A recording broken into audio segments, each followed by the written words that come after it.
take two because I've already made this video once, but I didn't have a mount in this truck. You guys know that 9 times out of 10 if I film while I'm in a truck, it's the GMC, which I have mounts already for on the dashboard. This is the dually, which I do not have mounts for.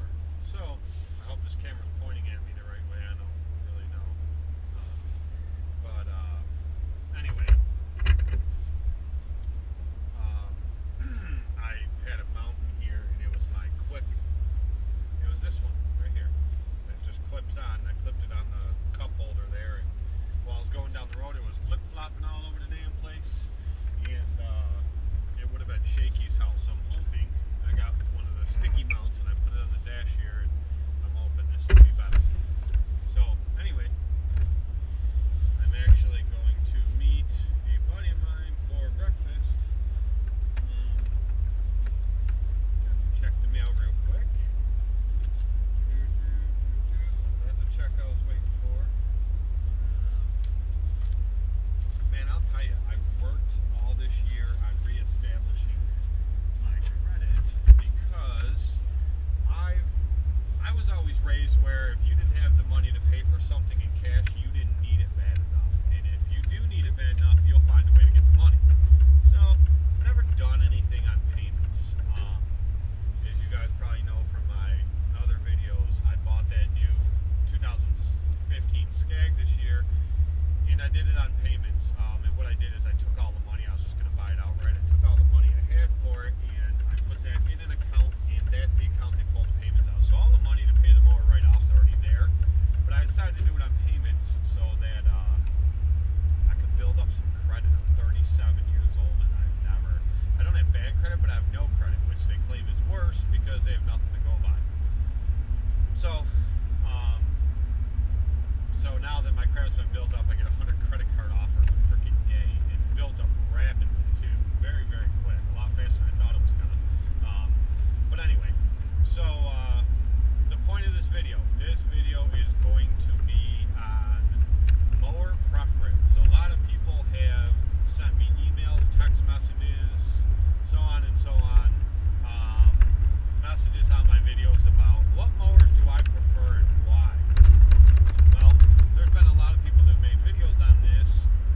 What I'm going to do is, you know what? Well, you heard me because this water case is that well. You should be able to hear me better now. I wonder if I just screwed that camera up. I don't know. Anyway, you should be able to hear me better now.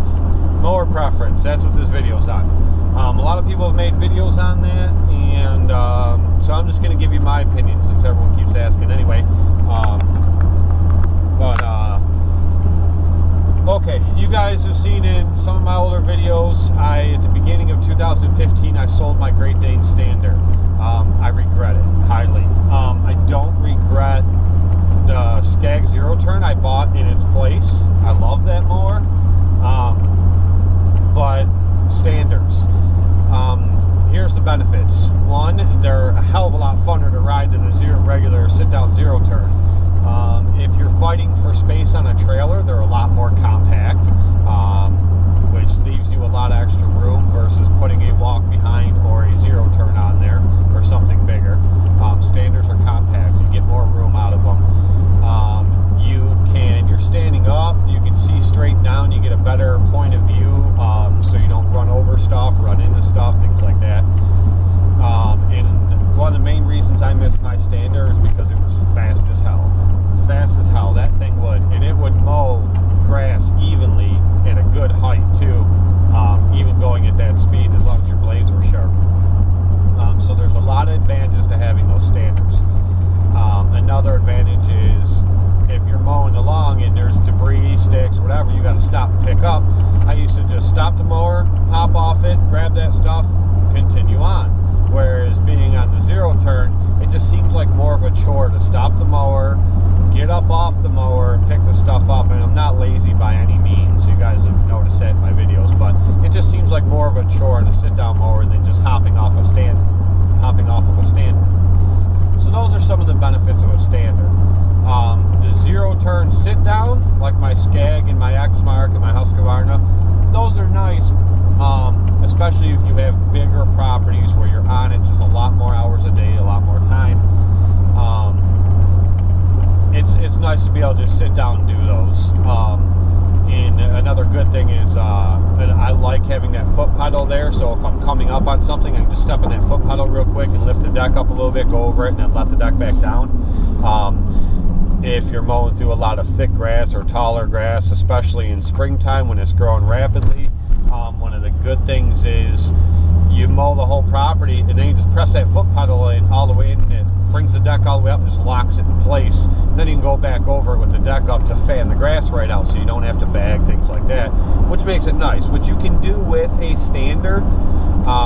But a lot of the standers, they all have the hand lever, you pull up, things like that. I guess essentially it's just preference. It just seems a lot easier to me on a zero turn. The bagging systems, if that's something you do, is bag lawns, are a lot more abundant and easily available for a sit-down zero turn versus a stander. That's not to say you can't get them for a stander, but they're just there's a lot more of them, a lot more variety for a sit-down zero turn than a stander. There's not too much to say about that. The walk behinds. I think walk behinds are fun as hell to ride. I still have one. Some properties I have to have it. You guys have seen one of my properties where I always say I have to. It's one of the main reasons I still have my Ferris walk behind. And that's because the hill that I mow there it's probably all of about 30 degrees. It's pretty steep.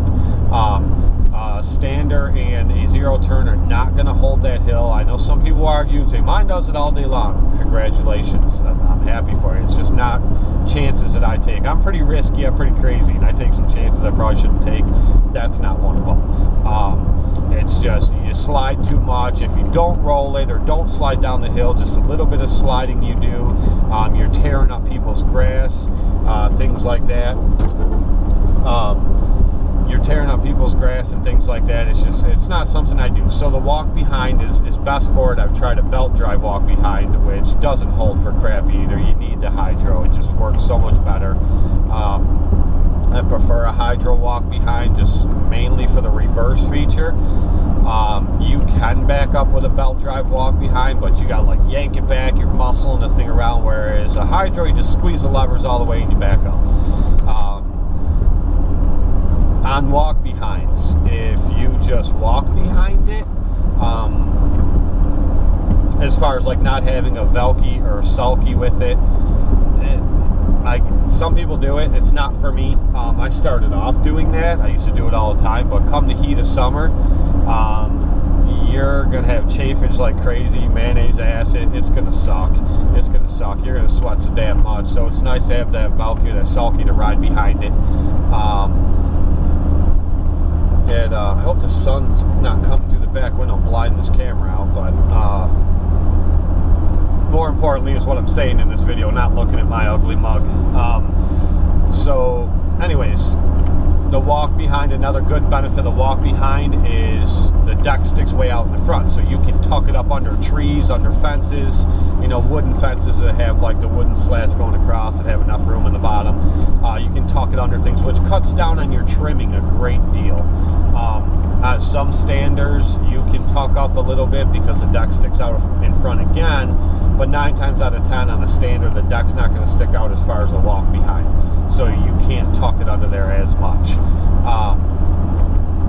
And like a stander, the walk behind, you're standing up, you can look down in front of you, and you can see obstacles a lot better, which makes another big deal. It's you can still see in front of you on a sit-down zero, just not as well as you can in a walk behind or a stander. So preference, my preference. I like the zero turn for the big properties or sit down. I like the walk behinds for the ability of tucking them up under things, trees and stuff, to cut down on the trimming. And they're a lot of fun to ride. Stander, I would definitely rate as the funnest machine to ride. It's the funnest I've ridden in all my experience. Deck preference. I prefer 48-inch decks. I have a lot of properties that have gates that are just big enough to get a 48 through. Some of my really big properties, would I prefer a 52, a 61, things like that? Yeah, absolutely. They'd get the job done faster. But for the handful of properties I have like that versus the properties I have that would be too big for, I'd rather stay with a 48. It's more of a universal deck. It works a lot better for me. That's definitely my preference. That's what I like. All my mowers are 48s. I do have the Husqvarna I just put on Craigslist last night that I'm trying to sell. Optimally, I would like to trade it up to somebody for a 32 or a 36-inch, either a stander or a walk behind. A walk behind obviously would have to be hydro. I'm trying to take on more properties that have a little bit smaller gates that the 48 won't fit through, but decent enough backyard that I don't want to push mow. So that's what I'm trying to do. I'll still keep the X-Mark and the Skag and then the Ferris. I'll keep all those. So that's ideal. That's what I'm trying to do. One thing I will note on zero-turn mowers, and I'm sure I'll get a bunch of feedback on this where people will argue with me, but in my opinion, a zero-turn mower, the name of it is just what it's capable of doing. It will turn on a dime. It is a zero-turn. Do I think you should do it? No. I emphasize 3-point turns. I think it's just as fast. Once you get it down, you get the knack of it, I think you can do it damn near just as fast as doing a full zero turn. But with a zero turn, you're going to tear up grass. If it's wetter or softer, you're going to tear it up a lot easier. Now, can you do it without tearing up grass? Yeah, I mean, I've done it. But, you know, it all depends. It's, you know, sometimes it's easier, sometimes it's not. And I'm sure guys are going to say, I do it all the time. Well, congratulations, you know, it's for you, and I'm glad you can. You know, some of us can do it, some of us can't. And like I said, I have enough experience on them that I can do it. It's not the easiest thing in the world, but as long as you keep the opposing wheel turning, you usually won't tear up grass. But I'd just rather not take that chance. I can do 3-point turns just as fast as almost anybody on a zero turn doing a full zero turn. So just something to keep in mind. If you're going to walk behind a stander or a sit down zero turn, you know, you start doing complete zero turns all the time trying to rush, you're going to tear up people's grass, especially if it's moist, soft, damp, wet, whatever. But that's just my opinion, guys. That's my opinion on mowers. Between the 3 most common ones, I know there's other kinds. Those are the most common, and that's just my opinion on the basics. I really don't have a preference on which one I prefer more per se overall. It depends on the property. Some of them I prefer one over the other. So yeah, so that's it. That's my preference, and that's what I think.